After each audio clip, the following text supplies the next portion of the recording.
Okay, now that we're familiar with our particles, it's time to talk about the forces acting on them a bit more. So here are our 4 fundamental forces, and we're familiar with the first 2 here. So gravitational forces act on particles with mass, and electric and magnetic forces, now we're not going to worry about the fact they appear to be joined together here. So electric forces act on all charged particles, and magnetic forces act on moving charged particles. Okay, and then here are our 2 new forces. Now, they're very sensibly named because the strong force is very strong and the weak force is very weak. But why have we not heard about them until now? Because they are extremely short range, and that means particles have to be very close together before they exert these forces on them. And that means that unless you're doing nuclear physics, they're not going to feature, because you basically have to be doing nuclear physics so that the particles are close enough together to be exerting these forces. So we are talking about, say, 2 neutrons in a nucleus that are right beside each other. So like if you've got one on one side of the nucleus and one on the other side of the nucleus, and there are 2 or 3 neutrons in between, neutrons or protons in between, they're not going to be able to affect each other. They quite literally have to be side by side for them to exert these forces on each other. And contrast that with electromagnetic. If you think about being on the Van de Graaff generator and your hair sticking up, like any 2 hairs might have several centimeters between them, and they're still managing to exert electric forces on each other. And then gravity, that's extremely long range. Here on Earth, we're experiencing gravitational forces exerted on us by the sun to make the Earth go round it. So very, very long range, that one. So these 2, extremely long range. That's why I've not heard about them before. Short range, sorry. Okay, but all of these forces are non-contact forces. All of them, they act by means of a field. And in fact, we're just going to very briefly say here that all the other forces you have learned about in physics, so friction, the normal contact force, all of those sorts of things, all the contact forces, actually, they are these forces. You're just looking at it on a macro scale. So no need to worry about that if you don't want to, but that's why these are called fundamental forces, because actually all of the contact forces that you've learned about are actually the results of these. Okay, so a quick question now. So the question is, which forces act on these particles? Okay, so an electron has mass, so it is going to be able to have gravitational forces exerted on it. It's also got charge, so tick there. But it's not a quark, and it's not made of quarks, so strong force doesn't act on it, and it can't exert strong forces on other particles.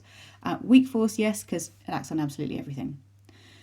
The pi naught, so that could be U anti-U or D anti-D. That's the pi naught. So do they have mass? Yes. Are they charged? No. So the electromagnetic force doesn't act on the pi naught meson. Strong force, are they made of quarks? Yes. And weak force, absolutely everything. And lastly, the electron neutrino, does it have mass? No. Does it have charge? No. Is it made of quarks? No. So the only thing that acts on the electron neutrino is the weak force, and that's why we have a great deal of trouble detecting it. It doesn't interact with anything. And that brings us to this word interaction. It just means when 2 particles exert forces on each other. So an electromagnetic interaction is 2 particles exerting electric or magnetic forces on each other. A weak interaction is when 2 particles exert weak forces on each other. That's all it means. It just means an event where 2 particles have exerted forces on each other.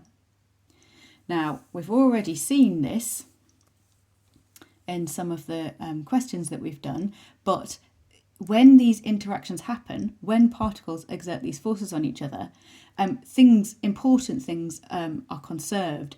So in all 4 of these types of force exertion, all of these types of interaction, charge has to be conserved. The total charge before has to be equal to the total charge after. Baryon number, total number of baryons before equals total number of baryons after. Lepton number, total number of leptons before equals total number of leptons after. And the difference in what we cover, there are more differences, but in what we cover, strangeness is the exception. So it is not conserved in a weak interaction.